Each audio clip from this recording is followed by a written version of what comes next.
Hello everyone, welcome to my YouTube channel Education Hub और मैं हूं अंशुल धीमान। सो फ्रेंड्स, आज के इस वीडियो में हम हमारे अगस्त मंथ के जो हमारे टॉप करंट अफेयर्स हैं उन सभी को हम यहां पर एमसीक्यूज के माध्यम से कवर करने वाले हैं। और फ्रेंड्स, जैसा कि आप सभी जानते हैं, मैं हमेशा आपको क्वेश्चन के साथ में उसके जो इम्पोर्टेंट फैक्ट होते हैं मैं हमेशा आपको वो भी नोट कराती हूँ, जिससे कि अगर आपका एग्जाम में एग्जैक्ट क्वेश्चन नहीं आता है, उससे रिलेटेड आपका कोई भी क्वेश्चन आ जाता है तो उसको आपको सॉल्व करने में कोई भी प्रॉब्लम नहीं होगी। उसको आप इजीली जो है उसमें आपको कोई कंफ्यूजन नहीं होगा, उसका आप इजीली आंसर दे सकते हैं। तो फ्रेंड्स, इसके लिए मेरी वीडियो को बिना स्किप किए एंड तक ध्यान से ज़रूर देखिएगा। और मेरी आपसे एक छोटी सी रिक्वेस्ट है, अगर आपको मेरी वीडियो पसंद आती है तो प्लीज़ मेरी वीडियो को लाइक ज़रूर कीजिएगा और अपने जो फ्रेंड्स के साथ जो आपके स्टडी रिलेटिव ग्रुप हैं उनमें मेरी वीडियो को शेयर ज़रूर कीजिएगा। आइए देख लेते हैं हमारा आज का फर्स्ट क्वेश्चन। हाल ही में किस देश में सुनहरे खोल के साथ जन्मे एक कछुए की खोज हुई है? तो इसका राइट आंसर हो जाएगा नेपाल। तो हाल ही में जो है नेपाल में एक सुनहरे खोल के साथ जन्मे हुए एक कछुए की खोज हुई है। ये आप इमेज में देख रहे हैं, ये वो कछुआ है, गोल्डन कलर का है। इसकी खोज जो है नेपाल काठमांडू में हुई है और ये वैसे तो काफ़ी चर्चा में रहा है, आप जानते ही होंगे। और ये कछुआ जो है इसके दुर्लभ रंग की वजह से अभी फिलहाल ही में काफ़ी चर्चे में है। देखिए, कुछ साइंटिस्ट का कहना है कि जीन्स में चेंज जी होती हैं जो, उन्हीं की वजह से जो है पशुओं के जो चमड़े का रंग होता है वो सफ़ेद या मध्यम भी हो जाता है। और कुछ लोग जो हैं इसको, जो ये कछुआ है, इसको विष्णु जी का अवतार भी मान रहे हैं। और एक बात मैं आपको और बता दूं, जो हिंदू मान्यता है उसके अनुसार कछुए का जो ये ऊपरी खोल होता है इसको जो है आकाश, और जो निचले खोल होता है उसको पृथ्वी माना जाता है। तो इसको भी आप ध्यान रखेंगे। तो आपको ये जो है नेपाल का नाम याद रखना है कि नेपाल में जो है सुनहरे खोल के साथ जन्मे हुए एक कछुए की खोज हुई है। नेक्स्ट क्वेश्चन है हमारा, किस देश में खुदाई के दौरान 300 मीटर नीचे 3800 साल पुरानी किराट देवी की मूर्ति मिली है? तो इसका भी राइट आंसर हो जाएगा नेपाल। तो हाल ही में जो है नेपाल में खुदाई के दौरान वहाँ पे खुदाई की जा रही थी और 300 मीटर नीचे जो है वहाँ पर 3800 साल पुरानी जो है किराट देवी की मूर्ति मिली है, जो कि नेपाल के धुलीखेल में मिली है। और ये बताया जा रहा है, मतलब कि ये जो मूर्ति है ये नेपाल की सबसे पुरानी मूर्तियों में से एक है। नेक्स्ट क्वेश्चन देख लेते हैं हमारा। आपको इसका कंट्री का नेम आप याद रखेंगे, नेपाल में मिली है ये। नेक्स्ट क्वेश्चन है, हाल ही में किसने उत्कृष्ट पत्रकारिता के लिए प्रेम भाटिया पुरस्कार जीता है? तो फ्रेंड्स, इसका राइट आंसर हो जाएगा दीपांकर घोष। तो हाल ही में दीपांकर घोष को जो है उत्कृष्ट पत्रकारिता के लिए प्रेम भाटिया पुरस्कार जो है अभी दिया गया है। देखिए, जो ये प्रेम भाटिया अवार्ड दिया गया है इसको जो है ये इंडियन एक्सप्रेस के रिपोर्टर हैं ये दीपांकर घोष, और इनको जो है दीपांकर और इनको जो ये अवार्ड है ये peoples are giver of rural India, जो कि ग्रामीण भारत पर रिपोर्टिंग के लिए समर्पित एक नॉन प्रॉफिटेबल जो है पत्रकारिता वेबसाइट है, जो है उनको जो है इनको कोविड-19 और महामारी और इसके प्रभाव को कवरेज करने के लिए ये पुरस्कार दिया गया है। तो ये पुरस्कार का नेम आप याद रखेंगे, ये मिला है दीपांकर घोष को। नेक्स्ट क्वेश्चन है हमारा, हाल ही में सबसे ज्यादा छक्के लगाने वाला अंतरराष्ट्रीय कप्तान कौन बने हैं? तो हाल ही में जो है, देखिए फ्रेंड्स, हाल ही में इयोन मॉर्गन जो है आप इमेज में देख रहे हैं, ये है इयोन मॉर्गन। इनको जो है हाल ही में ये सबसे ज़्यादा छक्के लगाने वाले अंतर्राष्ट्रीय कप्तान बन गए हैं, international captain with the most sixes. Okay, so ये जो है ये इंग्लैंड के कप्तान है, पूर्व भारतीय कप्तान MS धोनी, उनको सभी जानते हैं। उनके जो है अभी तक जो है 211 छक्कों का जो रिकॉर्ड था उसको छूकर जो है इन्होंने, इयोन मॉर्गन ने जो है अपना अंतर्राष्ट्रीय क्रिकेट में सबसे ज़्यादा छक्के लगाने वाले कप्तान बन गए हैं। इन्होंने कप्तान के रूप में ये जो रिकॉर्ड है ये 163 मैचेस में बनाया है। तो इनका नेम आपको याद रखना है, इन्होंने जो है MS धोनी का रिकॉर्ड तोड़ा है। नेक्स्ट क्वेश्चन देख लेते हैं हमारा, हाल ही में किस राज्य सरकार ने पहली समुद्री एम्बुलेंस प्रतीक्षा शुरू की है? तो इसका जो है राइट आंसर हो जाएगा केरल। हाल ही में केरल गवर्नमेंट के द्वारा जो है सरकार ने जो है पहली समुद्री एम्बुलेंस, देखिए इसमें पहला टर्म आ गया है, ये क्वेश्चन आपका इम्पोर्टेंट बन जाता है। मैंने आपको बताया है जिस भी क्वेश्चन में आपका पहला टर्म आ जाता है वो क्वेश्चन आपके एग्जाम के लिए बहुत मोस्ट इम्पोर्टेंट बन जाता है। सो ये जो समुद्री एम्बुलेंस प्रतीक्षा है इसका नेम भी आप याद रखेंगे, आपसे पूछा जा सकता है कि उस समुद्री एम्बुलेंस का नेम क्या है जो फर्स्ट टाइम जो शुरू की गई है, तो आपको इसका प्रतीक्षा जो है इसका राइट आंसर होगा। तो ये जो है अभी आपकी केरल में की गई है शुरू, और इसकी जो है इसको बनाने में जो है कम से कम 6 करोड़ रुपए की जो है लागत से इसको तैयार किया जा रहा है। और इसको समुद्र में दुर्घटनाओं के दौरान मछुआरों का जो जीवन है उसको बचाने के लिए बनाया जा रहा है। और मैं आपको बता दूं, इसके अलावा भी 2 अन्य जो है समुद्री एम्बुलेंस लॉन्च की जाएंगी, जिसका नेम है प्रत्यक्ष और सेकंड है करुण्य। तो इसको आपको याद रखना है, प्रतीक्षा आपको नेम याद रखना है और स्टेट का नेम आपको केरल याद रखना है। नेक्स्ट क्वेश्चन हमारा, हाल ही में राष्ट्रीय शिक्षक पुरस्कार 2020 से किसे सम्मानित किया जाएगा? तो इसका राइट आंसर हो जाएगा मिस सुधा पेनुली। तो सुधा पेनुली को जो है इस अवार्ड से, यानी कि जो राष्ट्रीय शिक्षक पुरस्कार है 2020, उससे जो है इनको जो है 47 टीचर्स की लिस्ट में शामिल किया गया है इनको। और क्यों किया गया है? शिक्षा के क्षेत्र में इनका कंट्रीब्यूशन है, उसके लिए जो है इनको ये राष्ट्रीय शिक्षक पुरस्कार 2020 सुधा पेनुली को दिया जाएगा। ये आप इमेज में देख रहे हैं, और ये अवार्ड इनको अब दिया जाएगा। नेक्स्ट क्वेश्चन है हमारा, किस देश में काले सागर ने सबसे बड़े प्राकृतिक गैस रिजर्व की खोज की है? तो इसका राइट आंसर हो जाएगा तुर्की। तो हाल ही में जो है तुर्की में सबसे बड़े प्राकृतिक गैस रिजर्व की खोज की गई है काले सागर ने, यानी कि काला सागर तट के पास जो है 320 अरब की जो है क्यूबिक मीटर प्राकृतिक गैस के जो है वहां पर भंडार मिले हैं। और इस खोज के बाद अब तुर्की की जो और देशों पर जो है गैस की जो निर्भरता थी वो जो है वो कम हो गई है, और भी ज़्यादा कम हो गई है।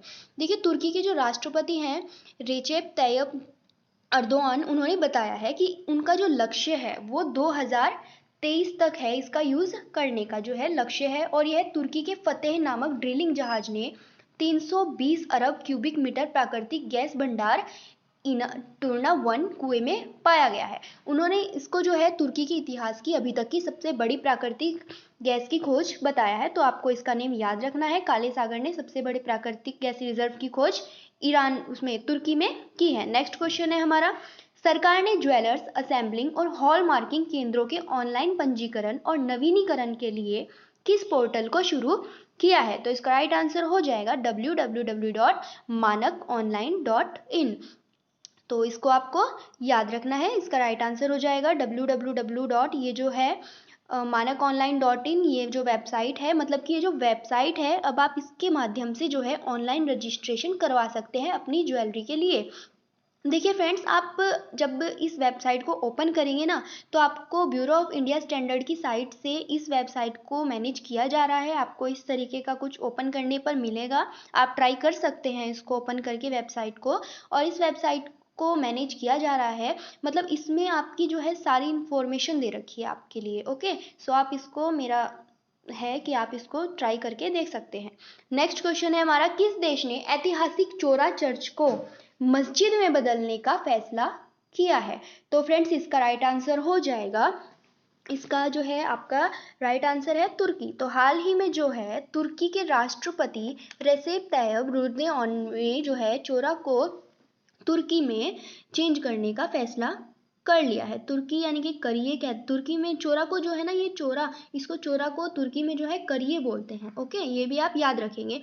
और ये जो कदम है ये हागिया सोफिया को मस्जिद में बदलने के 1 महीने बाद लिया गया है। 4वीं सदी के इस प्राचीन चर्च को ओटोमन साम्राज्य के दौरान मस्जिद में बदल दिया गया था। और अब जो है तुर्की देश ने ऐतिहासिक चोरा चर्च को मस्जिद में बदलने का फैसला किया है। नेक्स्ट क्वेश्चन देख लेते हैं हमारा, TERI की रिपोर्ट के अनुसार किस वर्ष तक कोविड-19 के कारण भारत में बिजली की मांग 7 से 17% कम होगी? TERI यानी कि the energy and research institute. तो यानी कि the energy and research institute के रिपोर्ट के जो अनुसार है ये 2025 इसका राइट आंसर हो जाएगा। 2025 तक जो है बिजली की जो मांग है कोविड-19 के कारण वो 7 से 17% कम हो जाएगी। देखिए, ये जो दी एनर्जी एंड रिसर्च इंस्टीट्यूट है, इसका जो हेडक्वार्टर है वो है आपका न्यू दिल्ली में। आपसे हेडक्वार्टर्स भी जो है क्वेश्चन में आ जाते हैं, तो आपको इसको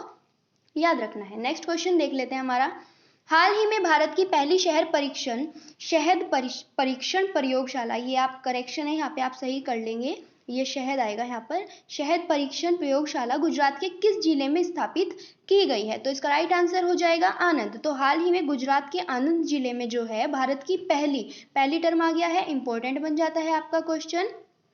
तो भारत की जो पहली शहद परीक्षण प्रयोगशाला है वो गुजरात के आनंद जिले में स्थापित की गई है, जो यानी कि हनी टेस्टिंग लेबोरेटरी। देखिए फ्रेंड्स, केंद्रीय कृषि तथा किसान कल्याण मंत्री नरेंद्र सिंह तोमर ने राष्ट्रीय डेयरी विकास बोर्ड NDDP की जो है अधुनत शहद प्रयोगशाला का शुभारंभ किया है। ये किया गया है उन मंत्री के द्वारा। इसके साथ ही उन्होंने जो है मधुमक्खी पालन प्रशिक्षण कार्यक्रम को भी शुरुआत की है, और ये जो प्रशिक्षण है ये कार्यक्रम NDDB में डेयरी से जुड़े किसानों के लिए शुरू किया गया है।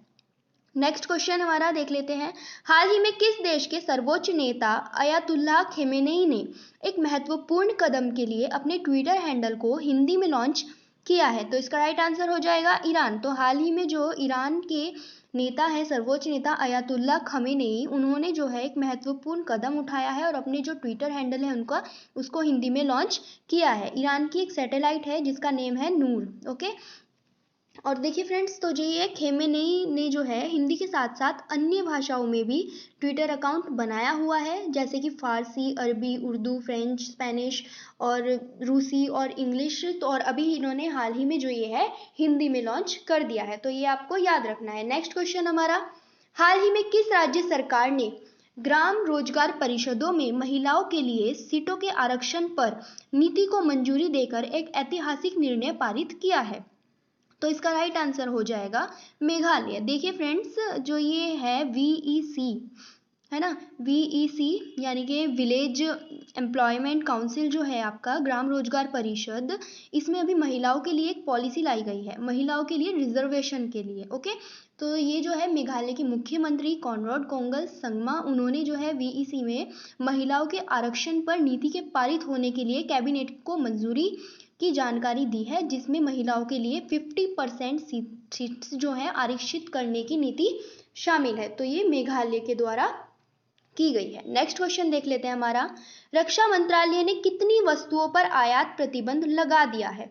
तो इसका राइट आंसर हो जाएगा 101। तो हाल ही में जो है रक्षा मंत्रालय, जो हमारे मंत्री हैं रक्षा मंत्री राजनाथ सिंह जी, उन्होंने जो है अभी वस्तुओं पर जो है 101 वस्तुओं पर प्रतिबंध लगा दिया है। मतलब कि इन्होंने 101 ऐसे डिफेंस इक्विपमेंट पर बैन लगाया है कि अब उसको जो है हम लोग अपने ही देश में निर्मित करेंगे, मतलब इनकी जो मैन्युफैक्चरिंग है वो अपनी ही कंट्री में करेंगे। ये जो फैसले लिए गए हैं वो 2020 से लेकर 24 के बीच जो है लागू किए जाएंगे। उन्होंने बताया है कि ये जो लिस्ट है इसमें न केवल कुछ पार्ट शामिल हैं बल्कि उच्च प्रौद्योगिकी वाले हथियार, मसलन assault rifles, sonar system, transport aircraft, LCH, radar और बहुत सी चीज़ें शामिल है। तो उन्होंने मतलब बोला है कि अब जो ये मैन्युफैक्चरिंग है वो अपनी ही कंट्री में करेंगे, इसलिए उन्होंने 101 वस्तुओं पर आयात प्रतिबंध लगा दिया है। नेक्स्ट क्वेश्चन है हमारा, Delhi rights 2020 the untold story के लेखक कौन है? तो फ्रेंड्स देखिए, गरुड़, ये जो गरुड़ पब्लिकेशन है, पहले आप जान लीजिए, गरुड़ ये पब्लिकेशन है जिसके द्वारा इस बुक को लॉन्च किया जा रहा है, और मोनिका अरोड़ा, सोनाली चितलकर और प्रेरणा मल्होत्रा, इसको आप जो है नेम को अच्छे से याद करेंगे, आप इनका फर्स्ट टर्म याद कर लीजिए, अच्छे से याद करेंगे, मोनिका, सोनाली, प्रेरणा। अच्छे से आप 1-2 बार इसको लिख सकते हैं, नोट कर सकते हैं, तो ये आपका याद हो जाएगा, मोनिका, सोनाली, प्रेरणा, इन तीनों ने ही जो है इस बुक्स को लिखा है। और जो ये है ये लॉन्च किसके द्वारा की गई है? मतलब गरुड़ पब्लिकेशन के द्वारा लॉन्च की गई है, गरुड़ पब्लिकेशन के द्वारा, और राइट की गई है मोनिका, सोनाली एंड प्रेरणा, इन तीनों के द्वारा। तो आपका जो है सभी 1, 2 एंड 3, ओके, ये आपका 5th ऑप्शन जो है इसका राइट हो जाएगा, तो इसको आपको याद रखना है। नेक्स्ट क्वेश्चन है हमारा, हाल ही में किसे एकलव्य अवार्ड से सम्मानित किया गया है? तो फ्रेंड्स आपका राइट आंसर हो जाएगा इशिका चौधरी। तो हाल ही में इशिका चौधरी को जो है एकलव्य अवार्ड से सम्मानित किया गया है। तो देखिए, जो ये हैं इशिका चौधरी, ये भारतीय जूनियर महिला टीम हॉकी की सदस्य हैं, और ये इनको जो है मध्य प्रदेश सरकार ने एकलव्य अवार्ड से सम्मानित किया है। मैं आपको बता दूं, ये जो इशिका चौधरी है ये 2011 में 11 वर्ष की उम्र में ही खेलना शुरू कर दिया था, और ये जो है मध्य प्रदेश हॉकी अकेडमी से ग्रेजुएट है, तो इनका नेम आपको याद रखना है। और नेक्स्ट क्वेश्चन है हमारा, हाल ही में अंडमान और निकोबार द्वीप समूह में हाई स्पीड 4G सेवाओं को शुरू करने वाला पहला नेटवर्क ऑपरेटर कौन सा है? फ्रेंड्स आपको याद रखना है, पहला टर्म आ गया है, सो ये आपका मोस्ट इंपॉर्टेंट क्वेश्चन हो जाता है। तो इसका राइट आंसर हो जाएगा एयरटेल। तो हाल ही में जो है एयरटेल जो है हाई स्पीड सेवाओं को शुरू करने वाला पहला नेटवर्क ऑपरेटर बन गया है। तो देखिए आपको शायद पता भी होगा, अभी जो है पीएम नरेंद्र मोदी ने पनडुब्बी ऑप्टिकल फाइबर केबल परियोजना की स्टार्टिंग की थी, जो कि चेन्नई को अंडमान जो है अंडमान निकोबार से जोड़ेगी, और जो कि द्वीपों पर 4G सेवाओं में जो 4G सुविधाओं हैं उनमें सुधार करेगी। सो आपको ये याद रखना है। अब हमारा नेक्स्ट क्वेश्चन है, विश्व जल सप्ताह 2020 की थीम क्या है? तो फ्रेंड्स विश्व जल सप्ताह यानी कि वाटर एंड वर्ल्ड जो है आपका वर्ल्ड वाटर वीक 2020 जो है, जो कि आपका 24 अगस्त से, कब से, 24 से 28 अगस्त तक आपका मनाया जा रहा है, उसकी जो थीम थी वो है आपकी water and climate change acceleration action. ठीक है, यानी कि option number third will be the right answer. So आपका पहले आप इसको भी याद रखेंगे कि जो आपका ये वर्ल्ड वाटर वीक 2020 है, ये आपका 24 अगस्त से 28 अगस्त तक मनाया जा रहा है, और इसमें जो है स्टॉकहोम इंटरनेशनल वाटर इंस्टीट्यूट द्वारा आयोजित वाटर वीक को सालाना वैश्विक मुद्दों को बदलने के लिए सबसे प्रभावशाली, अभिनव और गतिशील आंदोलन के रूप में मनाया जाता है। और ये जो है इसका जो फर्स्ट टाइम है, ये फर्स्ट टाइम जो है 1991 में आपका मनाया गया था। सो आपको इसकी जो है थीम याद रखनी है, क्योंकि आप जानते ही हैं आपके जो डेज होते हैं और उनकी जो थीम्स होती हैं वो आपके लिए हमेशा मोस्ट इम्पॉर्टेंट होती हैं। सो मैं आपको वैसे जब भी कोई डेज बताती हूँ, मैं उसके साथ में आपको उसकी थीम भी बताती हूँ। सो फ्रेंड्स मेरा आपसे इसी से रिलेटेड एक क्वेश्चन है, आप मुझे कमेंट बॉक्स में भी बता सकते हैं। मेरा आज का क्वेश्चन है कि ये जो वर्ल्ड वाटर डे है ये मनाया कब जाता है? सो आप फिर से मैं बता रही हूँ, रिपीट कर रही हूँ, वर्ल्ड वाटर डे कब मनाया जाता है ये आप मुझे कमेंट बॉक्स में ज़रूर बताइएगा। नेक्स्ट क्वेश्चन है हमारा, हाल ही में संस्कृत मंत्रालय ने एएसआई के कितने नए क्षेत्रों की घोषणा की है? एएस यानी कि आर्कोलॉजिकल सर्वे ऑफ इंडिया। सो इसके जो है संस्कृत मंत्रालय ने एएसआई के कितने नए क्षेत्रों की घोषणा की है? तो इसका राइट आंसर हो जाएगा 7। तो हाल ही में संस्कृत मंत्रालय ने जो है आर्कोलॉजिकल सर्वे ऑफ इंडिया के जो है 7 नए क्षेत्रों की घोषणा की है, जिसमें जो है मैं आपको बता दूं, इसमें आप यहाँ से नोट कर सकते हैं, इसमें तमिलनाडु में त्रिची, पश्चिम बंगाल में रायगंज, गुजरात में राजकोट, मध्य प्रदेश में जबलपुर, उत्तर प्रदेश में झांसी, उत्तर प्रदेश से फिर से मेरठ, और कर्नाटका में हम्पी। सो इसको आप यहाँ से नोट कर सकते हैं, ये सभी आपके पास मैंने नोट डाउन कर दिए हैं, आप नोट कर लीजिए इनको।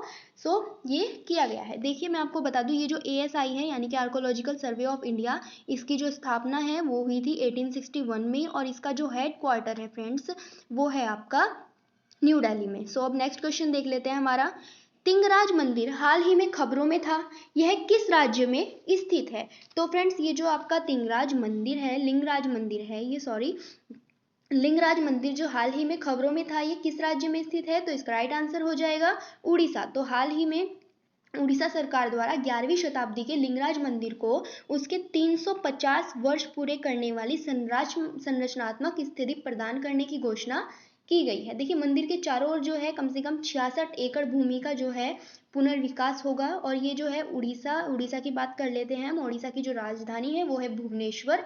तो ये वहीं पर ये जो मंदिर है ये वहीं पर स्थित है, लिंगराज मंदिर, और ये मंदिर जो है भगवान त्रिभुवनेश्वर जी को समर्पित किया गया है।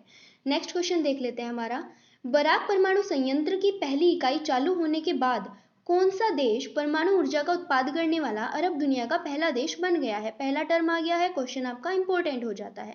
तो इसका राइट आंसर हो जाएगा यूएई।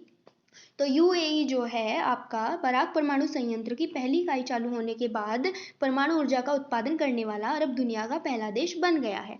देखिए संयंत्र दक्षिण कोरियाई प्रौद्योगिकी द्वारा संचालित है, जो अबू धाबी के अल दफरा क्षेत्र में प्रेजेंट है, और ये जो है ये 5.6 गीगावाट बिजली का उत्पादन करेगा, जिससे कि यूएई की लगभग 25% बिजली की जरूरत की आपूर्ति पूरी की जा सके। सो इसको आपको याद रखना है, यूएई की जो कैपिटल है वो है अबू धाबी, ये आपको पता ही होगा। नेक्स्ट क्वेश्चन है हमारा, कौन सा राज्य भारत का पहला अंतर्राष्ट्रीय महिला व्यापार केंद्र शुरू करने जा रहा है? तो यहाँ से आप जो है पहला टर्म नोट कर लीजिए, ध्यान से नोट कीजिएगा इसको। तो इसका राइट आंसर हो जाएगा केरल। तो हाल ही में जो है केरल राज्य में भारत का पहला अंतर्राष्ट्रीय महिला व्यापार केंद्र शुरू होने जा रहा है, यानी कि international women's trade centre, IWTC, international women trade centre, इसकी फुल फॉर्म भी आप याद रखेंगे। केरल अंगमाली में, भारत का जो ये है केरल के अंगमाली में बनने जा रहा है, स्थापित होगा वहां पर, जो कि केरल द्वारा IWTC संयुक्त राष्ट्र सतत विकास लक्ष्यों के अनुरूप स्थापित करेगा। और ये जो घोषणा है ये सामाजिक न्याय, महिला और बाल विकास विभाग के सचिव बीजू प्रभाकर द्वारा की गई है। नेक्स्ट क्वेश्चन देख लेते हैं हमारा। राजीव गांधी खेल रत्न पुरस्कार की जो है राशि 7.5 लाख रुपए से बढ़ाकर कितनी कर दी गई है? फ्रेंड्स इसका राइट आंसर हो जाएगा 25 लाख, यानी कि 25 लाख। जो ये राजीव गांधी खेल रत्न पुरस्कार है इसकी जो अभी तक की पुरस्कार राशि थी वो थी 7.5 लाख, जो कि अब बढ़ाकर 25 लाख रुपए कर दी गई है। देखिए हमारे खेल मंत्री हैं किरण रिजिजू जी, उन्होंने कहा है कि हर 10 साल में जो है प्राइज मनी का रिव्यू होना चाहिए। और इस साल जो है मैं आपको बता दूं, ये जो अवार्ड है ये रोहित शर्मा, रानी रामपाल, मनिका बत्रा, विनेश फोगाट और पैरा एथलीट मरियप्पन यंगावेलू को खेल रत्न पुरस्कार दिया जा रहा है। देखिए फ्रेंड्स ये जो है ऐसा फर्स्ट टाइम हो रहा है कि ये 5 प्लेयर्स को जो है राजीव गांधी खेल रत्न पुरस्कार दिया जाएगा। तो जो हमारे खेल मंत्री हैं किरण रिजिजू जी, उन्होंने इस बार राष्ट्रीय खेल और साहसिक श्रेणियों में से 4 में वृद्धि की घोषणा की है, जो कि मैं आपको बता देती हूँ। देखिए ये हो जाएगा, सबसे पहले इन्होंने राजीव गांधी खेल रत्न पुरस्कार की जो पुरस्कार राशि है उसको 7.5 लाख से बढ़ाकर 25 लाख रुपए कर दिया गया है। और जो अर्जुन पुरस्कार है उसको 5 लाख से बढ़ाकर 15 लाख रुपए कर दिया गया है। और जो आजीवन द्रोणाचार्य पुरस्कार है इसको 5 लाख रुपए से बढ़ाकर इसको भी 15 लाख कर दिया गया है। और जो ये नियमित द्रोणाचार्य पुरस्कार है इसको जो है 5 लाख रुपए से बढ़ाकर 10 लाख रुपए कर दिया गया है। तो ये भी आप यहाँ से नोट कर लेंगे, ये भी आपके लिए इम्पोर्टेंट बन जाता है। अब हमारा नेक्स्ट क्वेश्चन देख लेते हैं। भारत सरकार द्वारा फैसला लिए जाने के बाद नौकरी करने वाले लोगों को कितने वर्षों में ग्रेच्युटी मनी मिलेगी? फ्रेंड्स इसका राइट आंसर हो जाएगा 1 वर्ष, यानी कि 1 साल में भारत सरकार द्वारा फैसला लिया जाने के बाद जो है नौकरी करने वाले लोगों को जो है 1 साल में ग्रेच्युटी मनी मिलेगी। ये पहले 5 वर्ष थी और अब इसको 5 से जो है 1 वर्ष करने की योजना बना ली गई है। देखिए फ्रेंड्स ये ग्रेच्युटी मनी है क्या, मैं आपको बता दूं। ये जो है ग्रेच्युटी ये कंपनी की तरफ से अपने कर्मचारियों को दी जाने वाली राशि है। एक तरह से यह कर्मचारी द्वारा कंपनी को दी गई जो सेवा है उसके बदले में उसका आभार जताने हेतु दी गई राशि होती है। और कर्मचारियों को मूल रूप से पेमेंट ऑफ ग्रेच्युटी एक्ट जो है 1972 एक्ट जो है के बेस पर ग्रेच्युटी मनी मिलती है। और समय समय पर इसमें जो है चेंजेस भी किए जाते हैं। वर्ष 2018 में इस अधिनियम में आखिरी बार बदलाव हुआ था और इसे ग्रेच्युटी अधिनियम संशोधन 2018 के नाम से भी जाना जाता है। और इस संशोधन में टैक्स फ्री ग्रेच्युटी की जो सीमा है वो 10 लाख से बढ़ाकर 20 लाख कर दी गई थी। ये आपको याद रखना है। नेक्स्ट क्वेश्चन है हमारा, निम्न में से किनके द्वारा हाल ही में श्रम ब्यूरो का नया लोगो जारी किया गया है? फ्रेंड्स ये क्वेश्चन आपका इंपॉर्टेंट है, इसको आप ध्यान से देखेंगे, ठीक है। इसका राइट आंसर हो जाएगा संतोष कुमार गंगवार। तो हाल ही में जो है 20 अगस्त 2020 को केंद्रीय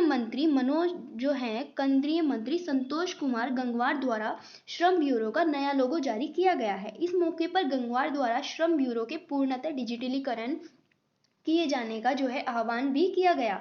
लोगो जो ये जो लोगो जारी किया गया है इसे करने के अवसर पर मंत्री ने बताया कि देश भर में अब जो है लेबर ब्यूरो का विस्तार किया जाएगा और देश के अन्य हिस्सों में भी इसके जो है क्षेत्रीय कार्यालय खोले जाएंगे। देखिए मैं आपको बता दूं, ये जो श्रम ब्यूरो है इसकी शुरुआत 1941 में हुई थी। ये जो आपका श्रम ब्यूरो है इसकी शुरुआत हुई थी 1941 में। और ये जो है शिमला में जो है रहन सहन लागत निदेशालय के रूप में की गई थी। ओके, और इसके जो श्रम उद्योग जो ये श्रम ब्यूरो है इसके 2 हेडक्वार्टर है, एक है आपका शिमला और सेकंड है चंडीगढ़। इतना आपको याद रखना है। फ्रेंड्स ये था हमारा मंथली करंट अफेयर्स का वीडियो। आई होप आपको मेरा वीडियो ज़रूर पसंद आया होगा। फ्रेंड्स अगर आपको मेरा वीडियो पसंद आया है please please please hit the like button और मेरी वीडियो को लाइक ज़रूर कीजिए। मेरी वीडियो को अपने फ्रेंड सर्कल में शेयर भी ज़रूर कीजिएगा और अपने स्टडी रिलेटिव ग्रुप्स में भी सभी में शेयर कीजिएगा और मेरे चैनल को सब्सक्राइब ज़रूर कीजिएगा। आज के लिए इतना ही। Thank you so much.